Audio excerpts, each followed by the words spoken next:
শুভেচ্ছা। আমি শিশির কুমার মণ্ডল, সহকারী শিক্ষক, west Dhanmondi Yusuf high school, Dhaka ১২০৭। আজ আমি তোমাদের অনলাইন ক্লাস নিব নবম শ্রেণীর গণিত বিষয়ে, অধ্যায় ৪, অনুশীলনী ৪.১।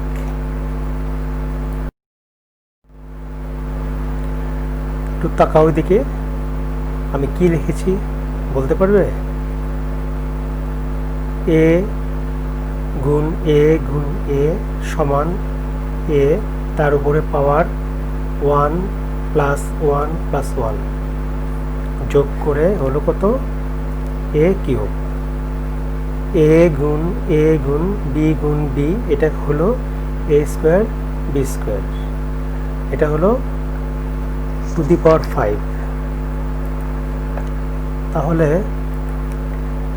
এক্স টু দি পাওয়ার 5কে ভাগ করে এক্স কিউব যদি লিখি তাহলে এক্স স্কোয়ার হলো। এগুলোকে কি বলে বলতে পারবে? হ্যাঁ, ও আচ্ছা, সূচক। ঠিক বলেছ। তাহলে আমরা আমাদের আজকের বিষয়টা হতে পারে সূচক। তাহলে আমরা যাই, আমরা সূচক নিয়েই আলোচনা করব।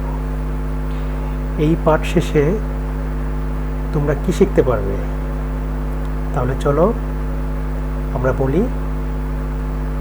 এই পাঠ শেষে তোমরা শিখতে পারবে সূচক ও সূচকীয় রাশি কি তা বলতে পারবে, সূচকের সূত্রাবলী বর্ণনা ও প্রমাণ করতে পারবে, সূচকীয় রাশির সমস্যার সমাধান করতে পারবে। তাহলে সূচকটা কি এটা আগে দেখো। অনেক বড় বা অনেক ছোট সংখ্যা বা রাশিকে সূচকের সাহায্যে লিখে অতি সহজে প্রকাশ করা যায়। যেমন 1-এর পরে 13টি শূন্য, এটাকে আমরা লিখতে পারি 10 টু দি পাওয়ার 13। আবার 1কে যদি আমি এত বড় একটা সংখ্যা দিয়ে ভাগ করি তাহলে আমি তাকে লিখব 10 টু দি পাওয়ার 9। তাহলে দেখেছো কত বড় একটা সংখ্যাকে আমি খুব সহজে প্রকাশ করতে পেরেছি, কত বড় একটা ক্ষুদ্র সংখ্যাকে আমি সূচক দিয়ে প্রকাশ করতে পেরেছি। সূচক ও ভিত্তি সংবলিত রাশিকে সূচকীয় রাশি বলা হয়। কিভাবে বলা হয় এটা আমরা একটু দেখি। এ যে কোনো বাস্তব সংখ্যা এবং এন যে কোনো ধনাত্মক পূর্ণ সংখ্যা হলে এন সংখ্যক এর ক্রমিক গুণ হলো এ টু দি পাওয়ার এন, অর্থাৎ এ গুণ এ ডট ডট গুণ এন সংখ্যক বার এ সমান সমান এ টু দি পাওয়ার এন। এখানে এন হলো সূচক বা ঘাত এবং এ হলো ভিত্তি। সূচক শুধু ধনাত্মক পূর্ণ সংখ্যাই নয়, ঋণাত্মক পূর্ণ সংখ্যা বা ধনাত্মক ভগ্নাংশ বা ঋণাত্মক ভগ্নাংশ হতে পারে।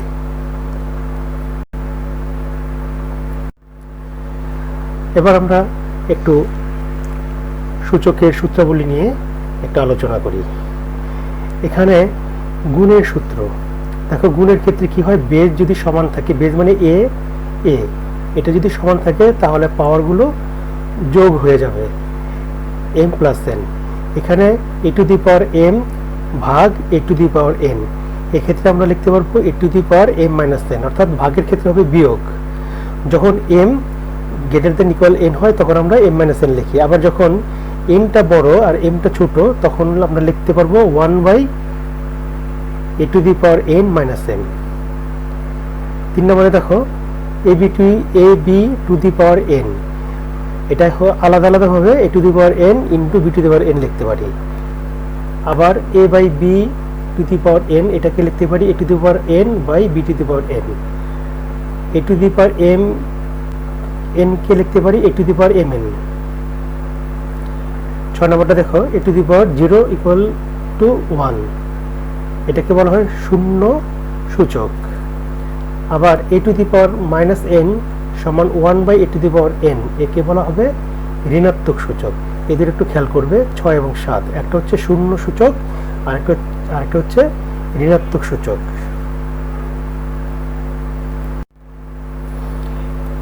এই একটা লাইন খুব গুরুত্বপূর্ণ। এর এনতম মূলকে এর nth রুট আকারে লেখা হয়।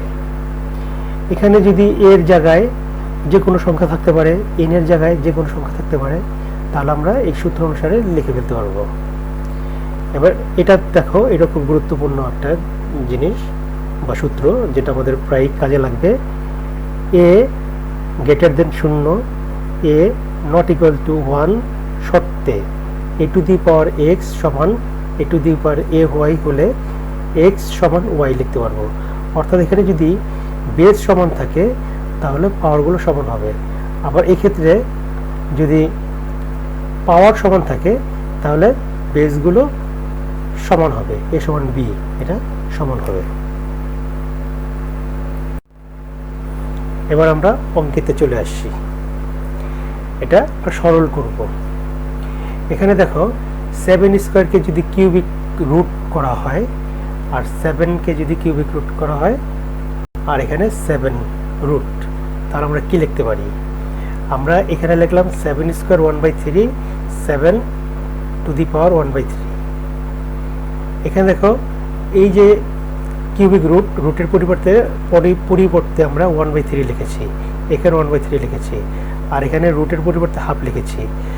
আবার এই 2 আর 1/3 সাথে গুণ করে হচ্ছে 2/3 আর এখানে 1/3।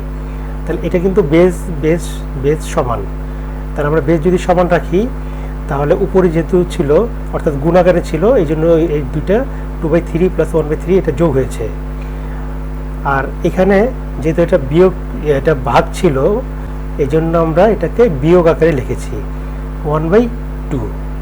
তাহলে এটা আমরা লসাগু করি, লসাগু করলে হয় 6, 4, 2, 3 -3। তাহলে এটাকে আপনি যোগ বিয়োগ করে কি পাই? 3/6, 3/6কে ভাগ করলে হয় 1/2। তাহলে 7 টু দি পাওয়ার 1/2 মানে কি? সেই √7। তাই এটার উত্তর হবে √7। এবার আরেকটি সরল দেখো, খুব গুরুত্বপূর্ণ একটি সরল। জটিল মনে হয় কিন্তু জটিল না, একটু বুঝলেই অঙ্কটা খুব সহজভাবে করা যাবে। To the power n+4 -4 to the power n+1 by to the power n+2 ভাগ 2। এটা কিন্তু টু দি পাওয়ার n+2কে ভাগ করা হয়েছে 2 দিয়ে। একটু ভাঙানোটা একটু ভালোভাবে খেয়াল করতে হবে। To the power n to the power 4, এই যেটাকে আমি যোগের সূত্র অনুসারে লিখলাম এখানে, এটাও তাই লিখলাম। এই যে 2n, এখানে 1 ছিল, 2 এর উপরে ওই 1টা আমি দেই নেই, এটা লাগবে না দিতে। তাহলে এটাকে আবার ভাঙে টু দি পাওয়ার n+2কে to the power n into to the power 2 মানে স্কোয়ার ইন্টু 2 -1, মাইনাস কেন লিখলাম? 2 এর উপরে একটা 1 থাকে, যেহেতু এটা ভাগ চিহ্ন এই জন্য এখানে -1 বসাই দিলাম। এখন এই টোটাল এই যে লাইন থেকে টু দি পাওয়ার n আমি কমন নিলাম, থাকে কি?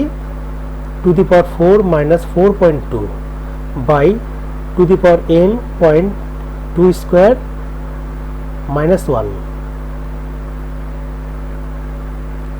এখন এই টু দি পাওয়ার n আর এই টু দি পাওয়ার n আমি কেটে ফেললাম, মানে ভাগ করে ফেললাম আর কি, কাটাকাটি করে ফেললাম। তাহলে এটা হয় টু দি পাওয়ার 4 মানে হচ্ছে 16, আর 4.2 হয় 8, আর নিচে এই যে টু দি পাওয়ার এখান থেকে এটা তো 2ই থাকে শুধু না, 2 - 1 মানে কি টু দি পাওয়ার 1 মানে 2। তাহলে 16 থেকে 8 বিয়োগ করলে হয় 8 আর 2, তাহলে 8/2 = 4। ক্লিয়ার? ঠিক আছে। এবার আরেকটি সরল দেখো, এই এরকম অঙ্ক প্রায় সময় তোমাদের পরীক্ষায় দিয়ে থাকে, একটু মনোযোগ সহকারে একটু খেয়াল করতে হবে। 3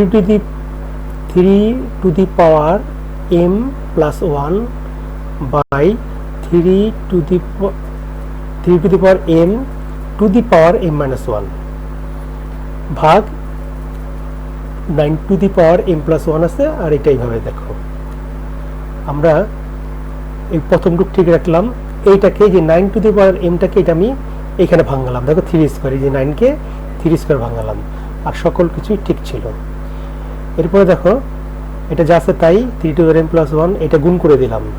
এই যে m এর সাথে গুণ করলে হয় m স্কোয়ার, এই mটা কিন্তু এই 1 এর সাথে গুণ করলে হবে m, এখন এই যে 2 এর সাথে m গুণ করলে হবে 2m, আর এই 2 1 এর সাথে গুণ করলে হবে 2, আর m মাইনাস 1 গুণ m প্লাস 1 যদি গুণ করি তাহলে হবে m স্কোয়ার মাইনাস 1। ঠিক আছে, এবার আমি ভাগটাকে আমি গুণ করে দিলাম, তাহলে 3 to the power m plus 1 by 3 to the power m square minus m into 3 to the power m square minus 1 by 3 to the power 2m plus 2, এটা হলো এই যে উপরেরটা গুণ, এই জন্য এই পাওয়ারগুলো দেখো যোগ হয়ে গেল m স্কোয়ার, এটা যে এখানে আমি এই লাইনটা লিখে ফেললাম, আর নিচেও এই পাওয়ারগুলো একসাথে লিখে ফেললাম, এই যে দেখো। তারপর আমি একটু এখান থেকে একটু সিম্পল করলাম, 3 to the power m square plus m, 3 to the power m square plus m plus 2। এখন কিন্তু একটা ভাগ চিহ্ন আছে, এই জন্য দেখো এটা মাইনাস, এটা মাইনাস, এটা মাইনাস হয়ে গেল, minus m square minus m minus 2। তাহলে এখানে সব যোগ বিয়োগ করে হলো 3 টু দি পাওয়ার মাইনাস 2। তাহলে এটাকে আমি লিখলাম 1/3 স্কোয়ার। তাহলে 1/3 স্কোয়ার মানে কি 1/9, বুঝেছো? ধন্যবাদ। আমরা আরেকটিতে যাচ্ছি, একটা প্রমাণ করতে হবে আমাদের। এটা খুব সহজ, একটু খেয়াল করলেই অঙ্কটা বোঝা যাবে। শুধু প্রথমটুকু বুঝতে পারলেই তারপর একটু একরকম ভাবে খুব সরল হয়ে যাবে। দেখো এই লাইনটা x to the power a by x to the power b to the power 1 by ab, এগুলো তাই একই রকম ভাবে লিখলাম। প্রথমটুকু খেয়াল করো, এই যে x to the power a by x to the power b 1 by ab, এটাকে আমি কি করলাম, যদি উপরে চলে যায়, এই যে এই বিটা যদি উপরে চলে যায় তাহলে কি হবে, x to the power a minus b into 1 by ab। এই একটাকে খেয়াল করি আমি, একই রকমগুলো সবগুলো একইভাবে হয়ে যাবে। এখন দেখো ab হচ্ছে উপরে কিন্তু, আর এটা ab হচ্ছে নিচে, a মাইনাস b হচ্ছে উপরে, ab হচ্ছে নিচে, তাহলে a minus b by ab। অন্য অঙ্কগুলো ঠিক এরকমই, b minus c by bc, c minus a by ca। তাহলে দেখো এখানে বেস এক, কিন্তু পাওয়ারগুলো কি হবে, যোগ হবে। বেস যদি সব সমান হয় তাহলে পাওয়ারগুলো সব যোগ হবে। তাহলে এখানে পাওয়ার হচ্ছে এটা, তাহলে এই পাওয়ারগুলো আমি যোগ করে দিলাম। এখন এ বি বিসি সি এর লসাগু হচ্ছে এবিসি। হ্যাঁ, এবিসিকে যদি আমি এবি দিয়ে ভাগ করি তাহলে হবে সি, এই সিটা কি হবে, এ মাইনাস বি এর সাথে গুণ হবে। আবার এবিসিকে যদি আমি বিসি দিয়ে ভাগ করি তাহলে হবে এ, তাহলে এর সাথে বি মাইনাস সি গুণ হবে। আবার এবিসিকে যদি আমি সি দিয়ে ভাগ করি তাহলে হবে বি, বিটা কার সাথে গুণ হবে, সি মাইনাস এর সাথে গুণ হবে। তাহলে দেখো c into a minus b plus a into b minus c plus b into c minus a. তাহলে c a minus b c, b c plus a b minus c a plus b c minus a b by a b c. তাহলে এটা যদি আমি যোগ করি তাহলে 0 by ABC হবে। তাহলে 0 বাই এবিসি মানে কি 0, তাহলে x টু দি পাওয়ার 0 হয়ে গেল। x টু দি পাওয়ার 0 মানে 1, অর্থাৎ যে কোনো সংখ্যার উপরে যদি শূন্য থাকে তাহলে তার মান হবে 1। তাহলে কি পেয়ে গেলাম আমরা, এই পুরো লাইনটার যে দেখো এই অঙ্কটার সমান হচ্ছে সমান 1। তাহলে আমরা প্রমাণ করে ফেললাম। তাহলে এখানে তুমি লিখবে অতএব লেফট হ্যান্ড সাইড সমান 1 সমান রাইট হ্যান্ড সাইড লিখে দেবে এখানে। তারপরে নিচে লিখবে অতএব লেফট হ্যান্ড সাইড সমান রাইট হ্যান্ড সাইড প্রুভড, এই কথাটা লিখে দিতে হবে। আমি এখানে দেইনি, তোমরা নিজেরা লিখে নেবে। 16 নম্বর অঙ্কটা খেয়াল করা হয়, যদি A to the power X সমান B, B to the power Y সমান সি এবং সি জেড সমান এ হয়, তবে দেখাও যে এক্স ওয়াই জেড সমান 1। অঙ্কটা দেখতে জটিল কিন্তু খুবই সহজ এবং খুবই একটা মজার অঙ্ক। তাহলে এইভাবে এটা লিখে নিবে, দেওয়া আছে A to the power X সমান B, B to the power Y সমান সি এবং সি জেড সমান এ। এখন নিচ থেকে আমরা যাই, যেমন সি জেড সমান এ, এখন C to the power Z সমান এ দেওয়া আছে। এখন আমি এরপরে সি এর মান কত আসছে, বি ওয়াই, বসালাম বি ওয়াই, তাই আমি লিখলাম B to the power Y Z সমান এ, এ ঠিকই থাকবে। আবার বি এর মান কি আছে, A to the power x, আবার বসালাম এক্স ওয়াই জেড গুণ করে দিলাম, তাহলে a to the power x y Z সমান হবে এ। তাহলে এখানে এ পাওয়ার হচ্ছে এক্স ওয়াই জেড, এখানে এ পাওয়ার হচ্ছে 1। তাহলে আমরা জানি বেস যদি সমান হয় তাহলে পাওয়ারগুলো সমান হবে, অতএব এক্স ওয়াই জেড সমান 1। বুঝা গেছে তো? গুড। আমরা দ্বিতীয় অঙ্কে পরের অঙ্কে যাচ্ছি। আবার এটা খুব সুন্দর একটা অঙ্ক, দেখতে অনেক কঠিন মনে হচ্ছে, কিন্তু একটু মনোযোগ দাও তাহলেই এটা বোঝা যাবে। এখানে দেখো, এটা এক্স এর মানটা আমাকে বের করতে হবে। সমাধান কথাটা লেখা থাকলেই মনে করতে হবে যে এটা হয় অজানা রাশি, যেমন এক্স ওয়াই জেড সাধারণত আমরা বলি। এখানে এক্স এর মান যেহেতু বলা আছে, এই জন্য আমরা এক্স এর মানটা বের করব। √3 x + 1 সমান √3 কিউবিক তো আছে, অর্থাৎ কিউবিক √3, হ্যাঁ, তা 2x - 1 এটাকে আমরা সমাধান করব। তাহলে ওই যে আগের অঙ্কের মধ্যে শিখেছি যে যদি স্কোয়ার থাকে তাহলে 1/2 পাওয়ার থাকবে, আর যদি কিউবিক থাকে তাহলে 1/3 থাকবে। তাহলে লিখলাম আমরা এখানে 3 1/2, আর x + 1 তো উপরে ছিলই, আর এখানে ছিল 2x - 1। তাহলে 2টা হচ্ছে নিচে আর x + 1 হচ্ছে উপরে, এই 3 হচ্ছে নিচে, 2x - 1 হচ্ছে উপরে। আমরা তাহলে লিখতে পারি 3 x + 1/2 সমান 3 2x - 1/3। তাহলে এই যে দেখো, এই যে বেস, এই বেস সমান, তাহলে আমার এই পাওয়ার সমান হবে। তাহলে আমি লিখতে পারি কি x + 1/2 সমান 2x - 1/3।